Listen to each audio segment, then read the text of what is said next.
COG 2024 Public Service para sa kategoryang Public Service ay naglingkod bilang 3-term councilor, 2-term congressman at kasalukuyang vice-alkalde ng kabiserang lungsod ng Pilipinas, ang Maynila.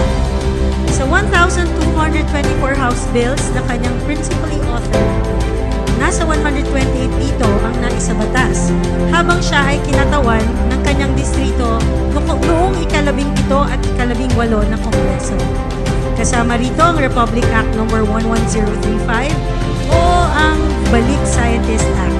I am proud, Balibagueño.